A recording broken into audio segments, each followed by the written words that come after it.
most interesting thing I read about, which I agree with, was when they were saying that the formal structural approach isn't always the best because they're more focused on like how students say and write things rather than what they're saying and writing. And I think like, well, especially just this lesson we just did, comprehending certain things isn't always, like, it's not always best to use those specific details, like using the rules of grammar and such when writing or speaking, when you don't necessarily understand it. And then they talk a little bit more about, like, when you're in kindergarten and you first start learning how to read and write, or what word is what and what the colors are and so on and so forth, like just comprehending those little things. And then each grade you add it more and more. It just makes more sense to do an approach like that when learning any language, whether whether you're fluent in English and you're just learning Spanish, and however old you are, it doesn't matter. That always is like the best approach. If it can work for a 4-year-old, I'm sure it could work for anybody at any age. So. Nice insight. Holly, what did you think? I thought it was very different than how, like, in my Spanish classes I had it. Like, in mine, like, you learn, like, the rules, like, the past tense and all those, by, like, repetition and, like, knowing words by repetition. And it was saying that forming habits and pattern drills and repetitive grammar exercises are not being founded as well ways of learning the second language. Yeah. All right, second group. Who had the second group? You guys said, okay. I found interesting, like, when you first learn to talk and stuff, you say one word, meaning like a bunch, like, you say up, it means either I want to go upstairs or pick me up. So like just learning like how like a baby would learn is kind of what you need to do. And also that a baby isn't, it's not talking down. It's like babies are learning a ton, but they're learning it in a really contextualized, holistic way, where people are really doing a lot of work to try and understand them too. So nice. Becky, what do you think? Like kind of going off what Kelly said was that using it not in the structural way and then doing it in the actual like context of what you're actually doing. Like how we did today, that we were learning in the context of trying to understand you read the book. So it was used in like a real experience, and having like the posters and stuff like that like helped define. There also was a theme that they were talking about, and it was organized, and you step by step, and knowing like how to do a graph from America, previous knowledge, right? Yeah. Then you know kind of like what they're talking about, so you can kind of add your knowledge to what they're. Nice. And that, of course, would be different if this were with, say, first graders or second graders who might not know the stuff about a graph, but certainly using visuals and that kind of thing helps to build that. All right, third section. What do you guys think? Like, it says that the second language is best developed through doing it, when I, like, totally agree with that. And, like, strategies, like, for people to comprehend is, like, if I didn't pick up on everything, I would, like, pick out words that I know, you know, context clues, so I can figure out exactly what it is that you're saying. And, like, just like when you were asking people how old they are, like, you can get them to understand, you know, by counting or, like, pointing at yourself or, like, pointing at different things. And it says, well, the article said that there's no one way to teach, like, but they do stress heavily that you should immerse them into doing the language naturally and, like, engage in discussion and, like, implement real life situations in, like, your lesson plan. Yes. Lena, what do you think? I forget, were you in last semester when we did this? Oh, okay. Yeah. I couldn't remember when you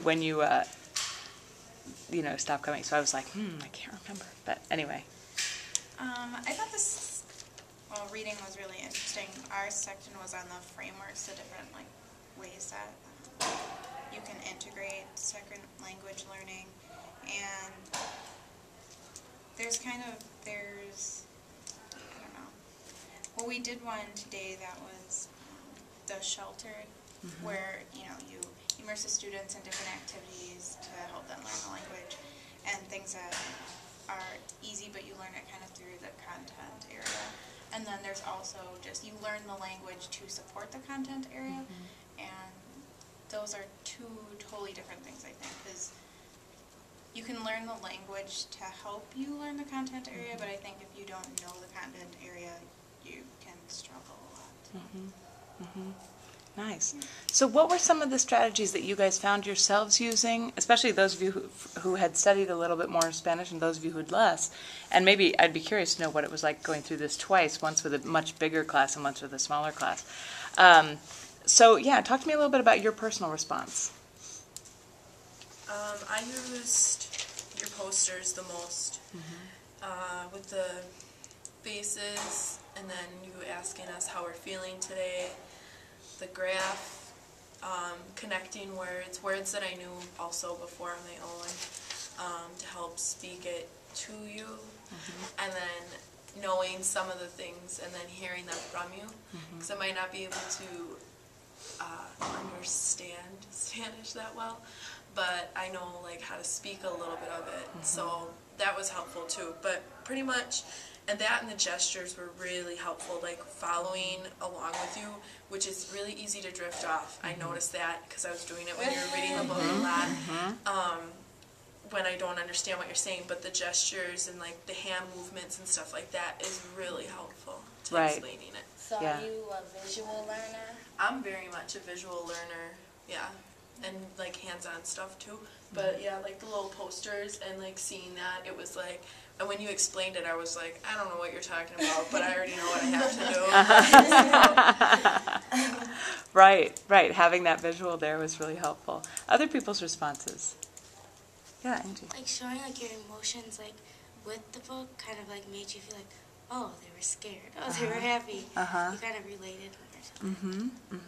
Yeah, and I mean, like, obviously, I am normally a fairly animated person, but, you know, amping it up for the purposes of this, just to make that point, because I think that absolutely every time that I've done this, I've had people say that they drift off, and that's absolutely one of the reasons why I do this, because it is so easy, if you have English language learning students in your class, to be like, what's up, and to blame the kid, as opposed to taking the responsibility on yourself for, teaching in an engaging way that's going to keep them with you, because it's so easy to drift off. Other people's thoughts or responses.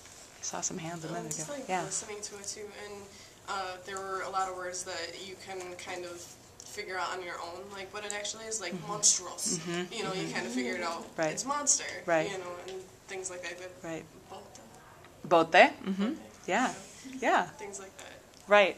And I mean, one of the things that's sort of a question too, is that Spanish and English share a lot of common roots like that. That would not be the case if I were teaching a Korean English bilingual child, or a Cantonese English or something like that. That would be a really different issue, not to mention the fact that they would be operating in a different alphabet if they'd learned to read in their home country. So, other responses? Lena, what did you think about doing it two times? I was excited. As soon as I saw the sign, I knew what was going on. I don't know, I actually felt more uncomfortable this time than I did last time, because I've started, because in high school I took French, so the first time I was kind of picking up some stuff, but now I've started taking Italian, so then when you were like asking us to count, I was thinking in like 3 different languages, trying to remember which one is Spanish, because I'm terrible at Spanish, so. I don't know. Yeah. Definitely the facial expressions helped a lot, and doing demonstrations, picking up little things and doing that helps a lot. So. Yeah. Holly, did I see your hand up? When you were explaining how to do that one project with the monster is whatever, how you would like give examples, like for mi monstro se llama, and then you were like Ishmael, and you were like Desiree, so we knew it was names. Right. Yeah, some modeling. What's that? Like we knew what name on top is your name. Right. Yeah, exactly. Cool. All right, well, I think